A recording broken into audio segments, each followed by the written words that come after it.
정신증과 종교 강의를 맡은 연세로댐 정신과의 최의원입니다. 여러분 만나 뵙게 돼서 반갑습니다. 제가 정신과 의사이기도 하고 또 개신교 목사이기도 해서 이번 강의를 의뢰받게 된 것으로 알고 있는데요. 마침 제가 올해 대한기독정신과 의사의 회장을 맡게 돼서 이 강의를 맡은 것을 뜻깊게 생각하고 있습니다.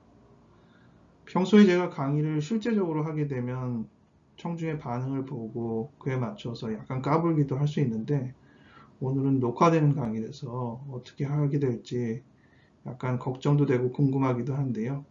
아무튼 진행을 해보도록 하겠습니다. 오늘 강의 순서는 이렇게 네 가지로 잡았습니다. 종교가 무엇인지, 그리고 종교에 우리가 관심을 왜 가져야 하는지, 그리고 정신증에 대한 이해, 그리고 그 이해에 따라서 어떻게 상담해야 하는지 상담사가 배워야 될 부분일 텐데, 특별히 경계, 바운더리라는 개념에 대해서 제가 말씀을 드리려고 합니다. 잠깐 한번 확인해 볼까요? 여러분 중에 종교가 없으신 분 한번 손 들어 보시죠. 네, 하나, 둘, 셋, 넷. 이렇게 제가 셀 수가 없죠.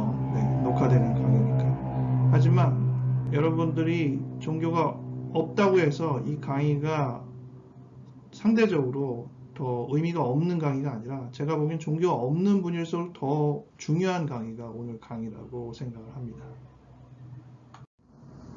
제가 지금 병원에서 녹음을 하고 있는데 밖에 소음을 완전히 차단하고 녹음할 수가 없어서 소리에 다른 소리가 들어가는 것은 양해를 좀 바랍니다. 인간은 왜 종교를 필요로 할까요? 우리가 죽음과 고통이라는 피할 수 없는 실존적인 경험을 하고 있기 때문에 종교가 필요로 하죠. 또 우리는 누구나 상상합니다. 지금 내가 갖고 있는 이 모습으로 내 존재를 모두 다 설명해낼 수는 없다는 것을. 그래서 근원적인 내 어떤 모습이 있을 것이다.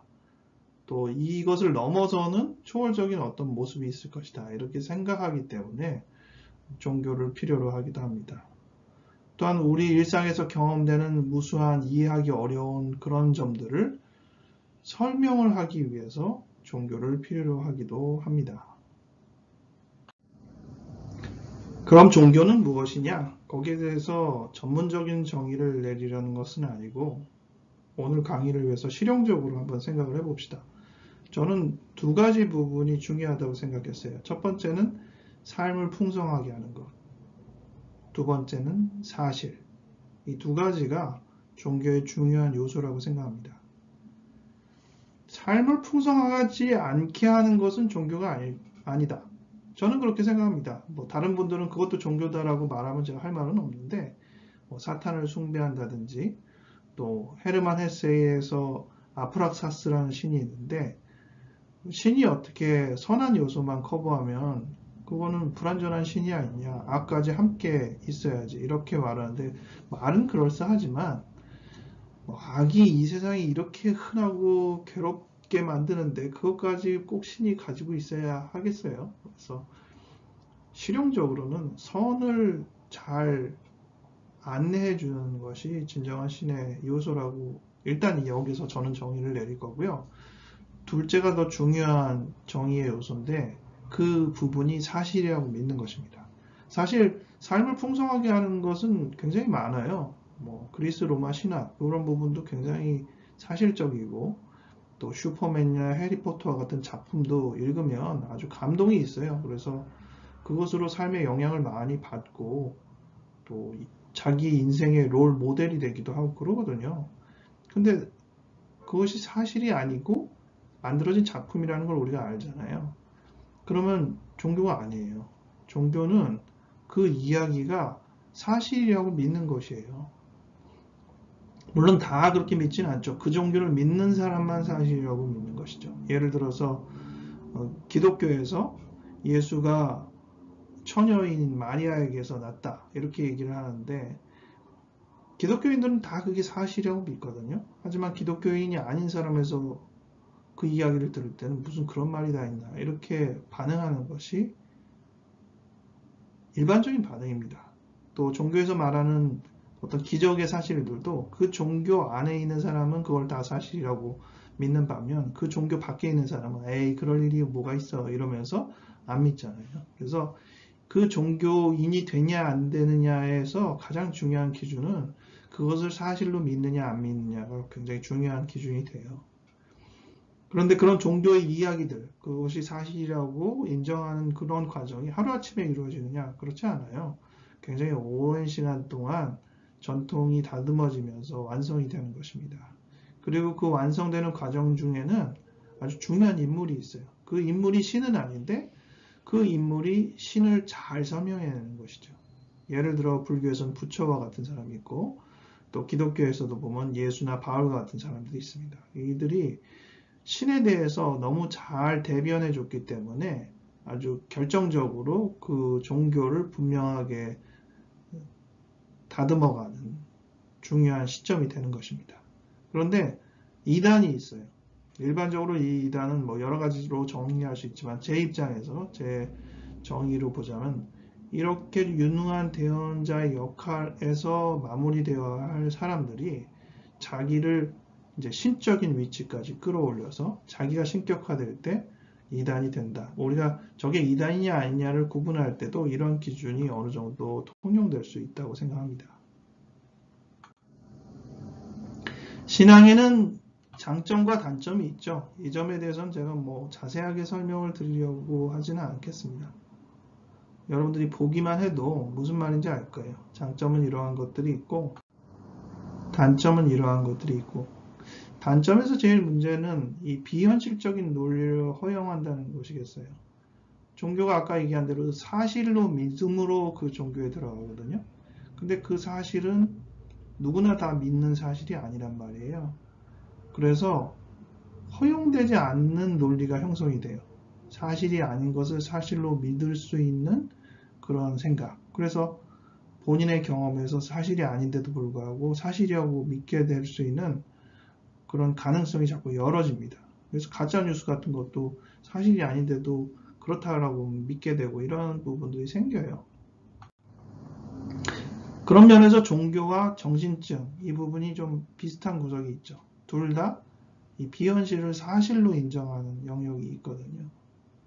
그리고 특별히 정신증 내담자들은 심리적으로 약하니까 의지하고 싶은 마음에 일반인들도 그 마음으로 종교를 의지하는데 병이 있거나 약점이 있으면 더더욱 그렇지 않겠어요? 그래서 종교에 더 의지할 가능성이 높습니다.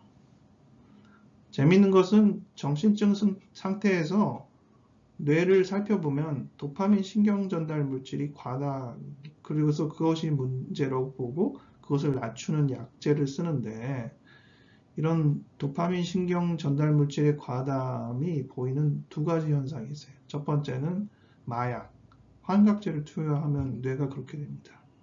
또 한 가지는 종교적인 환경경, 이 부분에 빠져도 뇌가 그렇게 돼요.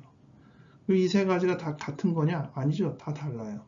그런데 현상은 상당히 비슷하다는 거예요. 그래서 이런 면에서 종교와 정신증은 분명히 다르죠. 하지만 상당히 흡사한 점 때문에 공통분모로서 통하는 부분이 있다는 것을 생각하게 됩니다. 종교의 단점과 취약성을 언급하다 보니 이 부분을 극복하는 어떤 대안이 있지 않을까 생각하게 되죠. 심리학이 그 대안이 되기를 바랬었어요. 그래서 프로이트는 모세와 유일신교라는 논문을 통해 종교는 허구다. 진정한 접근은 심리적인 접근으로 가능하다 주장을 했고요. 종교인들 자신조차도 종교가 다 순수한 것만 있는 것이 아니라 중독적인 현상으로 빠지는 사람도 있다 인정을 했습니다. 그럼에도 불구하고 종교가 없어지지는 않죠. 그래서 종교적인 영성은 인정하지만 동시에 일반적인 영성의 언급이 늘어나고 있습니다. 이 부분에 관해서 비판하는 사람도 있겠죠. 이거는 종교를 흉내낸 껍데기뿐인 것에 불과하다. 과연 그럴까? 그 부분은 계속 저희가 이야기를 해봐야 될 것 같습니다.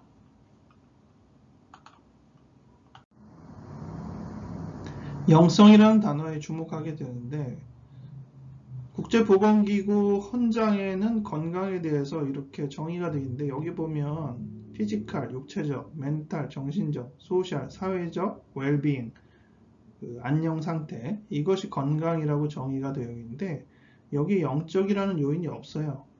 그리고 어느 시점에서 이 영적이라는 단어를 추가하려고 했는데 결국 인정도 안 됐어요. 그러니 이 영적이라는 영역을 어떻게 봐야 할까? 과연 이것은 육체적, 정신적, 사회적인 것과 다른 차원의 것인가? 이 부분에 대해서 고민하게 됩니다. 과연 우리가 이 종교에 대해서 그리고 영성에 대해서 관심을 가져야 하는지 이 부분에 도움을 되기 위한 글 중에 2021년에 나온 글이 재미있는 글이 있어서 여러분과 공유를 하려고 합니다. 밑에 있는 홈페이지 사이트로 들어가면 글의 원문을 볼 수 있고 요즘은 인터넷에서 보니까 구글로 한글 번역 이렇게 돌리면 한국어로 좀 번역이 틀려도 좀 나옵니다. 제가 몇 개 문장을 번역한 것을 읽어가면서 한번 얘기를 해보려고 하는데요. 최근에 이 코로나 상황으로 굉장히 어려울 때 이 기도라는 단어에 대한 검색이 굉장히 많이 늘었다고 해요. 그리고 교회 안 다니는 사람도 교회에 가고 그런 식으로 신앙도 많이 늘었다고 합니다. 그러니까 종교적이 된다는 거죠. 어려움에 처했을 때. 저자가 지난 1년을 회고해 볼 때 미국의 정신건강 상태가 계속 나빠지고 있음을 확인했습니다. 여러 그룹을 조사해서 예전과 지금 상태에서 자기 건강을 표시한 것을 결과로 봤을 때 다 내려갔어요. 근데 유일하게 한 그룹만이 전보다 건강을 비슷하게 유지하거나 더 잘 유지하고 있다고 표시한 대상이 있었는데 그 대상이 바로 매주 예배에 참석하는 사람들이라는 거예요. 그리고 패트릭 케네디, 스티븐 프리드가 쓴 커먼 스트러글이라는 책에서 이 정신장애에 대해서 중요한 치료가 있는데 그동안 간과하고 저평가된 치료가 뭐냐? 사랑과 믿음이다. 이렇게 책에 썼다고 합니다. 사실 이 문장은 제가 그렇게 동의하기는 어려워요. 왜냐하면 사랑과 믿음이라는 단어가 치료에서 언급될 수 있는 단어 자체가 아니에요. 과학적인 접근에서 이런 추상적인 단어 요소를 쓰지 않거든요. 그래서 사랑과 믿음을 무시한 게 아니라 그것의 본질을 어떻게 설명해야 하느냐에서 다 다르게 쓰긴 하거든요. 하지만 그럼에도 불구하고 자꾸 생각하게 되는데 우리가 뭐 치료라는 이름으로 전문성을 자꾸 키우긴 하지만 결국 거기에 사랑도 없고 신뢰도 없는 껍데기뿐인 건조한 치료를 하고 있는 게 아닌가 이런 반성은 물론 하게 됩니다. 필자는 자기 연구에서 이 신에 대한 믿음이 있을 때 급성 정신병 환자에게도 치료 결과가 더 좋다고 얘기를 하고 우울증 치료에서도 낫다고 얘기하고 물론 저자는 이 하나님을 믿는 것이 하나의 치료 처방은 아니라고 분명히 했습니다. 하지만 신을 따르는 것, 신을 섬기는 것이 꽤 많은 치료적인 효과가 있음을 동시에 이야기했습니다.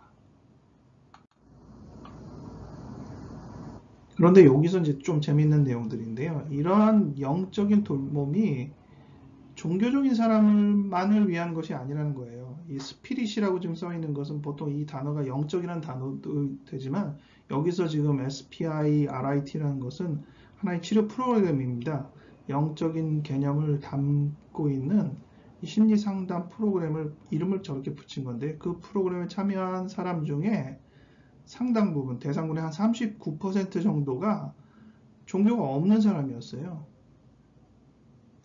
종교가 없는 사람도 고난의 시기에는 영성을 추구한다는 것이죠. 근데 종교가 없을수록 특히 또 이 영성을 어디서 공급을 받겠어요?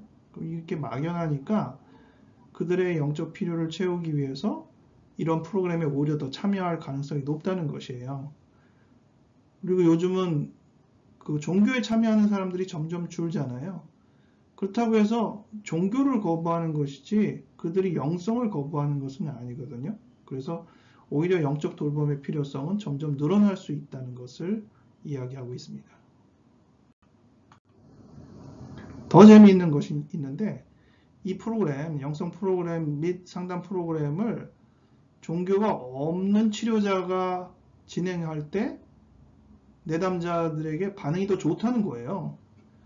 종교가 있는 치료자가 오히려 이런 것들을 잘 응용할 것 같은데 오히려 종교가 없는 치료자가 이 영성 치료를 할 때 이 반응이 좋다는 것이 왜 그럴까요? 제가 보기에는 자기가 갖고 있는 종교가 오히려 영적인 접근에 대해서 너무 고지식하거나 편파적일 가능성이 있다고 생각이 돼요. 오히려 종교가 없으면 좀 더 그 부분에 대해서 관용적이고 넓은 마음을 가질 수 있다고 생각하거든요. 이것은 우리가 좀 반성해야 될 확실한 부분입니다. 내가 갖고 있는 종교적인 어떤 색채로 인해서 내가 더 많이 편견에 사로잡히거나 왜곡된 것은 아닌가 조금 반성해야 될 필요가 있겠습니다. 좀 재밌는 글이 있죠. 정신과 의사는 모든 의사 중 종교적인 가능성이 가장 낮기 때문에 심리학자나 정신을 다루는 사람이 종교를 거부할 가능성, 신을 부정할 가능성이 높다는 거죠. 하지만 그들에게 있어서도 이런 치료 기법을 동원할 수 있는 기회가 열리니까 이것은 좋은 소식 아니겠느냐 이렇게 쓰여 있는 게 참 재밌게 보입니다.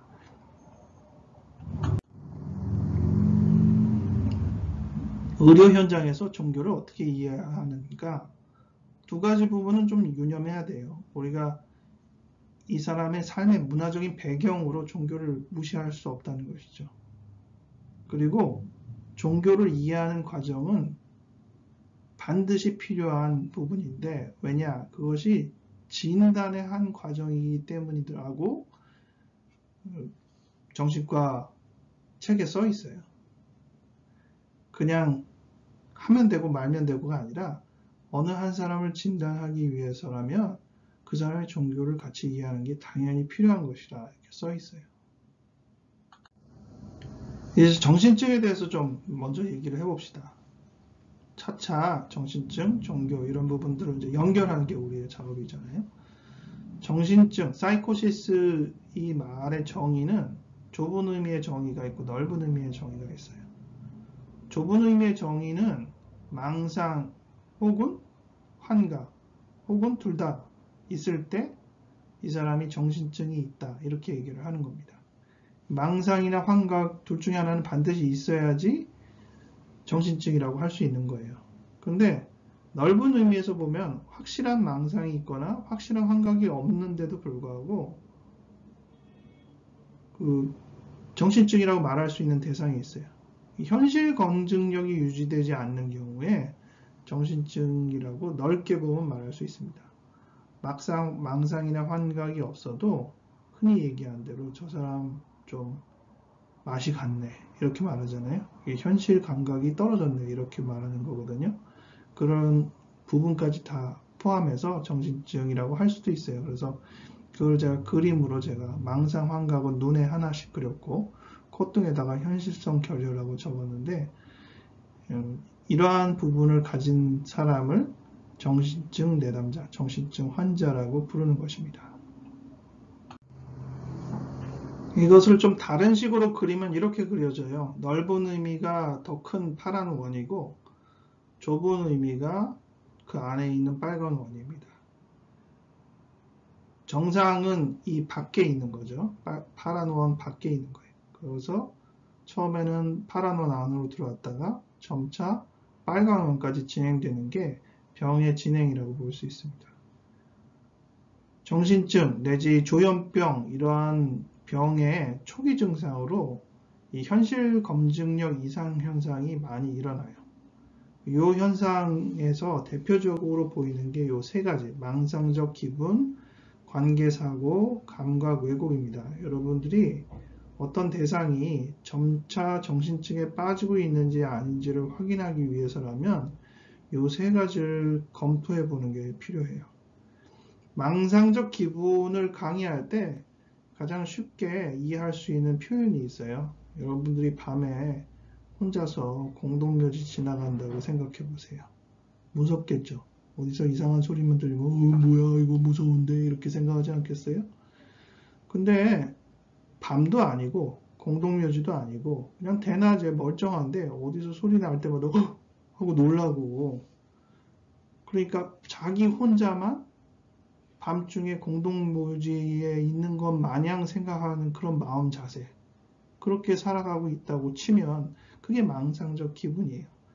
다른 사람과 이 현실의 환경을 똑같이 느끼는 게 아니라 자기 혼자의 세계에 빠져서 한밤중에 공동묘지인 마냥 살아가는 그 자세, 그게 있어 보이면, 그리고 그와 비슷한 표현을 하면 아, 저 사람이 지금 망상적 기분에 사로잡혀 있구나. 이 기분이 오래 지속되면 사람들은 둘 중에 하나를 결정해야 됩니다. 하나는 뭐냐? 내가 이상하다라고 스스로 인정하는 거예요. 그게 더 건강한 사람입니다. 내가 지금 좀 문제가 많으니까 날 좀 도와주세요. 이게 훨씬 건강한 거예요. 그래서 이 망상적 기분에서 빠져나가야 돼요. 근데 어떤 사람들은 그 망상적 기분에서 오래 머물다가 서서히 일종의 이야기를 만들기 시작합니다. 종교가 하나의 사실이 되는 것처럼 본인 안에서 하나의 이야기가 사실처럼 믿어지는 게 있는데, 그게 바로 망상과 환각이에요. 어떤 스토리가 사실처럼 믿어지거나, 또 들리지 않아야 될 소리가 들리거나, 보이지 않을 게 보이거나, 그렇게 해서 이제 확신하게 되는 것이죠. 그렇게 빠지면 안 되거든요. 또 관계사고라는 것은 주변에서 어떤 얘기를 하는데 그게 자기랑 관련이 있다고 듣게 하거나, 또 누군가 보는 어떤 눈치, 표정들을 자기에 대해서 뭔가 신호를 주는 것이라고 이해하는 방식이에요. 사실은 무관한 것인데, 아무 관련이 없는데 자기랑 관련이 있다고 자꾸 느끼는 것이죠. 그래서 아, 저 사람이 저 얘기하면서 수근거리는 게 다 자기 얘기를 하는 거다. 저 사람이 지금 키득키득 웃는 것이 지난밤 내 행동을 알아서 그렇다. 이렇게 자꾸 이제 연결을 지면 그게 현실 검증력 이상의 한 부분인 것입니다. 또 한 가지 현실 검증력 이상으로 제일 많이 보이는 게 감각 왜곡이에요. 뭔가 이렇게 이상하게 소리가 들린다든지, 보이는 게 좀 찌그러져 보인다든지, 뭔가 여기가 지금 굉장히 익숙한데 낯선 장소라고 여긴다든지, 또는 굉장히 낯선 장소인데도 굉장히 친숙하게 여긴다든지, 이렇게 뭔가 정상적이지 않은 감각을 자꾸 느끼면 그것에서 또 빠져가지고 현실적이지 않은 판단을 하게 되는 것이죠. 이렇게 점점 비현실에 빠지는 하나의 예를 지금 보여드리고 있습니다. 제가 내용을 하나하나 읽지는 않고요. 한번 쑥 훑어보시고요. 2개월 전에서부터는 확실히 그 빨간 원으로 들어온 느낌인 것을 읽어보시면서 알 수 있을 거예요. 그래서 지금 사례를 다른 식으로 간단하게 표현하면 이렇게 단계별로 변화가 있는데, 본격적인 빨간 원에 들어간 것은 2개월 전부터고, 그 전에 한 6개월 전부터는 파란 원에 들어간 상태였다는 것을 볼 수 있습니다. 이 파란 원 초기 증상 상태에서 차라리 자기가 병이 좀 뭔가 이상하다고 얘기하고 딴 사람한테 도움을 요청하면 치료할 가능성이 생기는데, 여기서 자기가 자기 상태에서 계속 빠지고 옆에서 도와주지 않으면 병이 더 깊어지는 것이죠. 우리가 보통 상담자로서 먼저 도와줘야 될 제일 중요한 시기는 바로 이 초기 증상 상태예요. 이 상태에서 이 상태가 본인이 불편해하고 그것을 밀어내야 될 상태라는 것들을 전달해주고 설득하는 것이 상담자의 중요한 역할 중에 하나죠.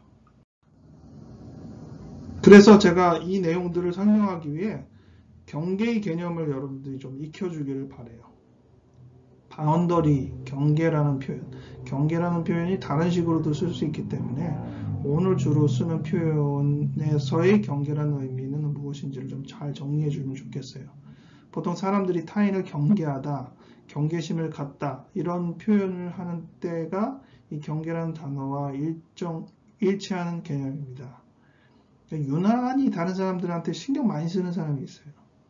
옆에서 뭐 하는데도 자기한테 뭐라 그러는 거 아니야? 이렇게 신경을 쓰기도 하고, 남의 일에 자꾸 이렇게 귀가 이렇게 가는데 그게 혹시 뭔가 나랑 관련 있는 게 아닌가 이런 생각을 하고 이래서 그래요. 근데 그런 사람들을 보면 일반적으로 남과 나라는 이 경계, 구분을 이렇게 딱 짓는 것이 이 불분명한 심리적인 특성이 있기 때문에 그렇습니다. 그런 불분명함을 긍정적으로 포장하는 하나의 이야기를 제가 가져왔는데, 이 책에 보면 바다로 간 소금 인형이라는 이야기가 있어요. 이 소금 인형이 전 세계에서 자기를 찾기 위해서 여행을 했대요. 그 말도 참 재밌잖아요. 근데 여행을 하다가 바다를 만났어요. 근데 너무 멋있는 거예요. 그래서 소금 인형이 넋 놓고 바다를 보고 있더니 바다가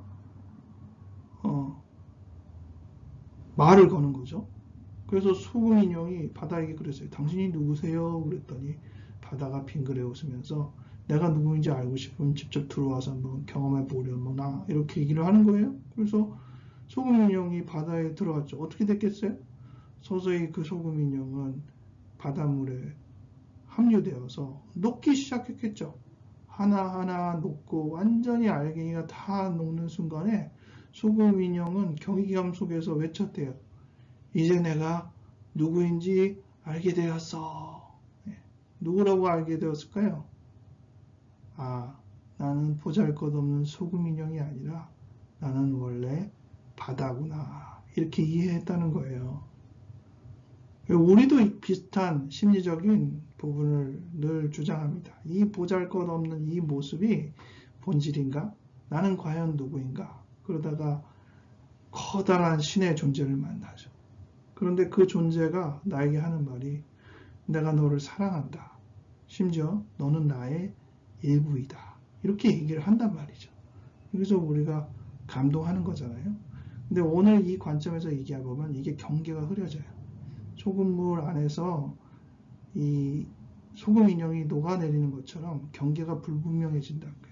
이것이 긍정적으로 작용할 때는 힘을 발휘하지만 부정적으로 발휘하게 될 때는 아주 병적이 됩니다.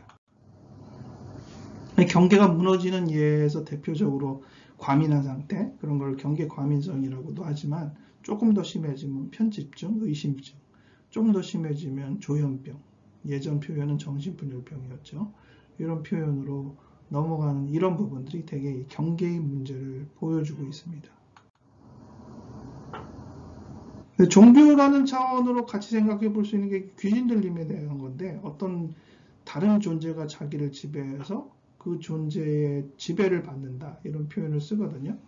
근데 보면 이 정신적 영역이랑 귀신 들림 영역이 그렇게 다른 영역이 아니에요.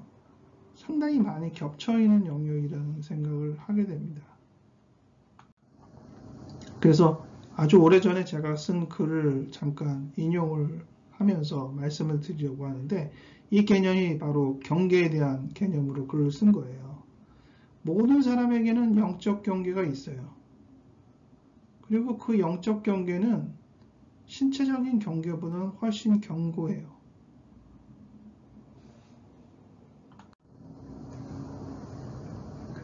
그리고 그 경계가 흐트러지거나 깨지는 것은 반드시 상호적인 합의 하에 가능합니다. 아까 제가 이 소금 인형에 대한 이야기를 해주는데, 그것도 소금 인형이 직접 바다에 들어가기로 결정해서 이루어질 때 깨지는 거거든요. 정신증이란 병도 자기가 그 상황에 동의해 줄 때 병이 생기는 거거든요. 우리가 그 귀신 들림에 대해서 제일 무서워하는 이유가 다른 존재가 그냥 밀고 들어와서 자기의 어떤 부분을 해칠 거라고 생각하니까 공포에 빠지는데, 대개는 그렇게 안 된다는 거죠. 자기가 동의할 때 겨우 문이 열리고 동의하면서 마음이 경계가 흐트러진다는 걸 생각해 봐야 한다는 것이에요. 그래서 이렇게 그릴 수 있어요. 심리적 경계, 신체적인 경계, 영적인 경계. 좀 더 밖으로 그렸는데, 밖으로 그린 이유는 경계가 불분명하면서 하지만 쉽게 흐트러지지 않는 경계가 점점 밖으로 그려진 겁니다. 여러분이 이게 신체의 내부에 있는지 외부에 있는지 구분이 잘 안 되는 사람이 있으세요? 여기가 신체 밖인지 아닌지 구분이 잘 안 되는 사람 없죠? 아주 명료합니다. 여기가 신체 아닌지 밖인지. 그런 것들이기 때문에 신체 경계는 그만큼 확실해요. 그만큼 훼손되면 금방 티가 나는 게 신체적인 경계예요. 근데 심리적인 경계는 이게 심리적인 안의 문제인지 밖의 문제인지가 약간 모호해요. 약간 모호할수록 상처가 났는지 안 났는지도 분명하게 드러나지 않아요. 이 신체적인 경계와 심리적인 경계의 차이를 적당히 생각해 보시면서 비슷한 개념으로 심리적인 경계보다 영적인 경계는 훨씬 더 모호해요. 모호한 만큼 쉽게 깨지지도 않아요. 원래 불분명한 존재였기 때문에 그게 더 흐트러지는 불분명한 흐트러짐이 거의 경험되기 어렵다는 거예요. 그래서 심리적으로 바운더리가 깨지는 것은 신체적인 바운더리가 깨지는 것보다 조금 더 어려운 일이고 영적인 경계가 깨지는 건 더더욱 어려운 일이에요. 병이 아주 심하지 않는 한 그렇게까지 벌어지지 않는다는 것이죠. 이런 개념으로 여러분들이 이 경계에 대한 개념을 이해하고 이 사람을 어떻게 도울지 접근해 보면 좋을 것 같아요. 정신적 내담자 상담하는 법에 대해서 조금 설명을 드리려고 하는데, 상담자는 내담자의 종교에 대해서 이렇듯 다양하게 접근하게 됩니다. 저희가 원래 목표하는 것은 이 종교를 상담에 적극적으로 활용하는 이런 영역이겠죠. 그런데 그렇지 않은 경우도 많아요. 일단 종교는 종교고 상담은 상담이지 이렇게 선을 긋고 종교를 부정하지는 않지만 상담과는 다른 영역이라고 선을 긋는 접근을 하는 경우도 있고, 또는 종교를 아예 부정적으로 보고 상담에 방해되는 것으로 접근하기도 하고, 어떤 사람은 또 종교 자체를 그냥 인정하지 않는 경우도 있습니다. 정신적 문제를 돕는 상담자로서는 통합적인 자세가 참 중요해요. 그래서 조현병을 비롯해서 그 모든 정신질환, 어떤 정신질환이든 뭐 우울증이든 감각증이든 이런 모든 정신질환에 신체적, 심리적, 사회적, 영적인 부분이 있다는 것을 인정하고 그것들을 통합적으로 접근하는 자세가 중요하다고 봅니다. 또 상담자로서는 무조건 이거 아니면 저거 이렇게 딱 기계적으로 판단하기보다는 문제가 언제부터 어떻게 생겼는지를 좀 이해하면서 변화의 과정을 살피는 그런 치료자의 태도가 참 중요하고요. 그리고 특별히 정신증에 대한 문제를 갖고 있는 내담자를 돕는 상담자는 이 내담자가 외래어를 쓰는 사람처럼 생각하는 게 좋아요. 그는 병적으로 비현실적인 언어를 쓰긴 하지만 그의 마음속에 충분히 우리와 교류하려는 취지를 갖는 것이거든요. 근데 나오는 말인즉 족족 망상이나 환각과 같은 비현실적인 것으로 포장해서 전달을 하니까 다른 사람이 이해할 수가 없잖아요. 그리고 왜곡되고, 그 부분을 정리해서 통역해주는 역할을 하는 사람이 누구냐? 그게 치료자인 거죠. 그리고 치료자 한 사람이 이 모든 것들을 또 감당할 수 없기 때문에 이런 조현병이나 정신증을 가진 사람을 접근할 때는 이 모든 사람들이 다 치료 현상이 돼야 되는, 사회도 그렇고 국가도 그렇고 종교 단체도 그렇고 함께 어느 한 사람이 다 해결할 수 있다는 오만함을 버리고 함께 도와야 하는 자세를 유지해야 합니다. 제가 경계에 대해서 아까 이제 시작을 하면서 정신증이 경계의 문제를 갖고 있는 사람하고 얘기했는데, 경계가 약한 사람들은 그럼 어떻게 도와야 되느냐? 1차적으로 본인에 대한 이 불안정성을 해소하기 위해서 안정감을 갖도록 하는 게 좋아요. 근데 이거는 어떤 근거가 있는 표현이 아니고 당신 괜찮아요 이렇게 말해주는 정도로 충분합니다. 일단 본인이 좀 안정을 취하세요 이렇게 말해주는 것만으로 막연한 안정감을 갖게 되면 서서히 경계가 흐트러져서 왜곡되고 이런 현상들을 바로 잡아줄 수 있어요. 그리고 제가 제일 많이 알려드린, 정말 막 혼란에 빠졌을 때 제일 쉽게 안내하는 것은 주변 관찰을 잘하게 돕는 거예요. 주변을 살펴보세요.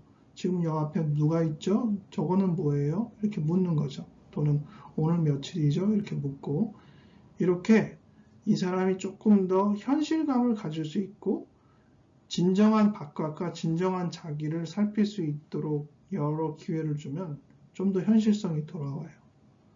자기를 이렇게 만져보게 하는 것도 좋고요. 눈앞에 보이는 거 하나하나를 묘사하게 하는 것도 좋고요. 저기 지금 뭐라고 글씨가 써 있어요. 이런 거 읽어보게 하는 거. 이렇게 해서 조금 더 현실에 더 집중할 수 있게 도와줄 때 이 경계 문제가 흐트러져 있는 사람이 제정신을 차리는 데 많이 도움이 됩니다. 또 경계에 약한 사람들은 의심이 많아지기 때문에 누구의 말을 이렇게 신뢰하기가 좀 어려워요. 그런 사람한테 당신 생각 무조건 틀렸어요. 당신 지금 제정신도 아니고 당신 말이 뭐가 없겠어요. 이렇게 접근하면 접근해주는 사람이 내 편이라는 이해를 잘 못 갖거든요. 내 편이라는 이해를 어디서 가질 수 있느냐? 두 가지. 지금 여기서 맞고 틀리다를 잘 구분해서 설명해주는 사람이 내 편이 될 수 있는 거예요. 지금 누구 씨가 어떤 소리가 들렸다고 하는데 그것에서 밖에서 잠깐 삐걱거리는 소리가 들리는 건 맞아요. 그건 맞는데 그 소리가 아버지의 소리라고 이해하는 건 그건 틀린 거예요. 뭐 이런 식으로 얘기하는 거예요. 어떤 부분은 맞고 어떤 부분은 틀리다고. 모두 다 틀리다고 얘기하면 우리가 그 사람 편을 들어줄 수는 없어요. 얘기를 잘 듣다 보면 분명히 맞는 구석이 있거든요. 근데 그것까지 다 싸잡아서 내가 다 틀린 거예요. 그거 다 증상이에요. 이렇게 말하면 안 되거든요. 그래서 여러분이 얘기를 들을 때 어떤 것이 맞고 어떤 것이 틀린지를 이렇게 구분해 주는 게 좋아요. 또 틀리다는 얘기도 확실히 해야 돼요. 저는 지금 말씀하시는 그 부분은 증상이라고 생각해요. 하지만 제가 누구 씨를 돕는 사람으로 지금 이 자리에 있다는 걸 기억해 주세요. 이렇게 뭐 병까지 자기가 이렇게 타협을 할 필요는 없어요. 뭐 환청이 들린다고 하는데 그런 소리 들릴 수도 있죠. 그게 사실일 수도 있죠. 이렇게 허용치를 줄 필요는 없어요. 하지만 내가 그 사람 편이 되기 위해서 해야 될 이 균형을 잘 살펴서 구분해서 어떤 것이 맞고 어떤 것이 틀리다고 말해야 되는지를 지혜롭게 판단하는 게 치료자로서 매우 중요합니다. 약물 치료 물론 중요하죠. 정신증 환자에게 아무리 말로 설득해봤자 그 개념을 잘 잡아가기 어렵잖아요. 근데 그거는 그럴 수밖에 없는 게 뇌가 그렇게 작용하기 때문에 그렇거든요. 이 약을 쓰면 이 마음속에서 캥기는 불안정성, 경계의 불분명이 완화가 되는 거예요. 제가 캥기는 불안정성이라고 했는데 주변에서 뭐 이렇게 상황이 벌어질 때 혹시 나 아는 거 아니야? 이렇게 하는 생각들은 정상인도 해요. 언제 하죠? 캥길 때 해요. 뭔가 자기가 잘못한 게 있을 때 혹시 그거 아는 거 아니야? 이렇게 생각하게 되잖아요. 즉 우리 마음속에서 이거 들키면 안 되는데 라는 무언가가 있으면 캥기면 그게 병적으로 유약함을 줘요.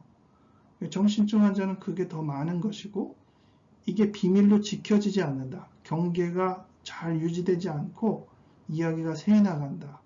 내가 말을 안 해도 이 경계가 흐트러져서 이야기가 남들한테 퍼질 수 있다. 이러면서 이제 증상이 시작되는 거거든요.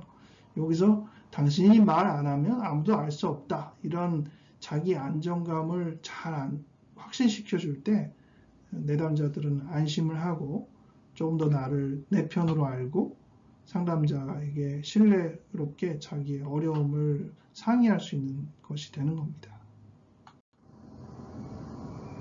상담을 위해서 치료자가 여러 가지 방식으로 말을 하는데 처음에는 그냥 상대방이 어떤 얘기를 하든 듣겠다는 열린 표현이 좋고요. 특별히 이제 얘기가 나오지 않으면 말을 좀 틔우기 위해서 요즘 어떤 생각에 주로 빠져 있나요? 라고 질문할 때가 가장 무난하게 이야기들을 할 수 있게 됩니다. 특히 스스로 원해서 오셨어요? 아니면 누가 데려왔어요? 이렇게 얘기해서 자발적인 요소와 어쩔 수 없는 요소를 표현하게 할 때도 말을 하게 유리하게 해주는 면이 있어요. 여러분이 이제 질문은 뭐 객관식 질문과 주관식 질문으로 할 때 어떤 것이 유리한지 아닌지는 잘 알 텐데 특별히 정신증의 특성, 이러한 어려움이 있는 사람한테는 암시적인 질문이나 설명이 꽤 많이 통해요. 이런 거는 아마 생각을 하셨을 텐데 뭐 이런 표현들 암시적이죠. 누구 씨는 그래도 착한 사람일 텐데 이렇게 할 때 누구 씨는 그렇게 의심스러워도 누군가를 믿고 싶으셨을 텐데요. 이렇게 얘기하면 그게 암시가 되거든요. 근데 물론 이런 암시는 부정적인 암시를 하지 않아요. 당신 좋은 사람이에요. 당신이 지금 불안해서그렇지 사람을 사랑하고 자기 마음을 충분히 나누고 도움을 건강하게 요청할 수 있는 사람이에요. 이런 암시를 거는 겁니다. 그러면 암시에 대해서 생각 외로 반응이 좋으니까 한번 해보세요. 그리고 외형을 살피면서 그 외형에서 물어볼 수 있는 것들이 있죠. 그런 것을 가지고 물으면 좋고요. 예전에 제가 응급실에서 진료할 때 어떤 사람이 말을 안 하고 이러고 있는데 좀 왜 그러지? 저걸 어떻게 얘기하면 좋을까? 뭐 이렇게 생각하다가 잠깐 생각이 들어서 지금 무슨 소리가 들리냐고 환청이 들리는 느낌을 보는 거죠. 이런 게 혼잣말이나 헛웃음 안에서 발견이 되거든요. 그랬더니 금방 그렇다라고 인정을 하는데 약간 표정이 어떻게 알았지? 뭐 이런 표정이에요. 근데 이 사람이 이렇게 자세를 꿈쩍도 안 하고 있는 것이 뭔가 그 증상에 의해서 있는 것 같기 때문에 제가 암시를 했죠. 누구씩 자기가 하는 생각을 말하거나 어떤 행동을 한다고 해서 주변에 뭐 세상이 멸망하거나 누가 죽거나 그런 거 아니에요. 그러니까 하실 말 있으면 하셔도 됩니다. 이렇게 얘기했더니 약간 자세가 부드러워지더라고요. 정신과 증상 중에 그렇게 생각하는 경향이 많아요. 내 행동으로 인해서 누군가 피해를 받을 것이다. 어떻게 보면 참 착한 생각이잖아요. 그런 것 때문에 자세를 쉽게 바꾸지 않고 여러분들 막상 생각해 보세요. 내가 지금 말하면 우리 엄마가 죽는다든지 내가 지금 걸어다니면 지구가 멸망한다든지 하면 하실 수 있겠어요? 근데 그런 생각에 빠져 있으니까 자기 행동이 완전히 이게 기계적으로 굳어져 버리는 경우가 꽤 있거든요. 그럴 때 그걸 뭐 열심히 설득해서 바꿔주는 게 아니에요. 그냥 말만 하는 거예요. 누구시 말해도 아무도 죽지도 않고 세상도 망하지 않고. 그런데 그 말이 설득이 되는 이유가 뭘까요? 사실 간단해요. 자기도 말하고 싶거든요. 자기도 움직이고 싶거든요. 그렇기 때문에 이런 말이 뭐 어떤 근거가 있지 않음에도 불구하고 저 사람이 내 편이냐 나를 도와줄 사람이냐에 대한 관점에 따라서 마음이 열릴 수도 있고 대화가 될 수도 있는 거예요. 그런 차원으로 여러분들이 접근해 주시면 좋을 거고 이런 게 지금 우리가 그동안 얘기했던 종교적인 것과 상관이 있느냐? 영적인 부분에서 연결이 되죠. 이 질문들은 그 외형이 어떻게 보여지면 그것들을 구체적으로 어떤 식으로 질문할 수 있는지에 대한 예니까 여러분들이 기억해 주셔도 좋을 것 같고요. 치료에 임할 때 많은 사람들이 불편함을 생각하잖아요. 이 이질감이 참 중요해요. 자기가 거기에 빠져 있긴 하지만 사실은 그것이 자기를 괴롭히고 있음을 어느 정도 인정을 하거든요. 그래서 그런 불편함을 묻고 불편함이 자꾸 노출이 될수록 이것은 내가 도움을 받아야 되는 부분이구나 라고 본인이 동의하게 되거든요. 그래서 불편함을 확인하는 자세가 중요합니다. 그리고 이러한 불편함은 뭐 24시간 늘 그런 건 아니고 어느 때는 불편하기도 하고 어느 때는 편하기도 하고 이러니까 그런 변화도 그냥 같이 얘기하는 게 좋아요. 또 치료에 대해서 불편을 들을 때는 많은 경우가 치료 자체인 경우도 있고 약물 치료에 대한 불편일 수도 있어요. 이런 부분에 대해서도 무조건 약 먹어야죠. 약이 치료제인데 이렇게 접근하는 게 아니라 일단 다 있는 대로 듣고 상대방의 편에 들어줄 때 그럼에도 불구하고 약물 치료도 하고 그럼에도 불구하고 치료 계속 참여하고 이러는 것이지 무조건 그것들을 다 불식시키고 그런 거 불편하지 않아야죠. 그게 왜 불편해? 이렇게 접근해가지고 도움이 되지는 않겠죠. 항정식병 약물에 대해서 상담자들은 충분히 신뢰하지 않는 구석이 있습니다. 여기 지금 이 강의를 들으시는 분들 중에서도 약물 치료에 대해서 부정적인 생각을 갖고 있는 분들이 있을 거예요.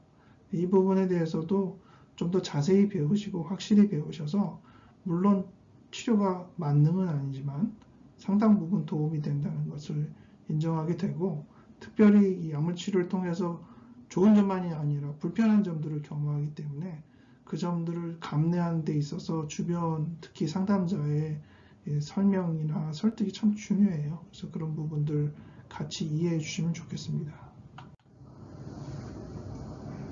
마지막 슬라이드인데요. 우리가 그렇게 내담자를 만난 다음에 최종적으로 생각하는 것은 이 사람이 병에 대해서 얼마나 인식을 하고 있나.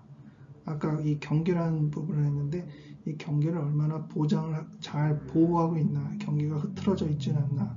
특히 이 정신적인 경계가 흐트러져 있는 사람은 종교적인 문제, 영적인 문제도 같이 이렇게 맞물려 있을 수 있는데 어떻게 접근해야 되나 이런 것들이 잘 이해가 돼야 되거든요. 그래서 그런 것들을 다 하나하나 평가해주고 치료에 임할 수 있는 치료자가 되면 좋겠습니다.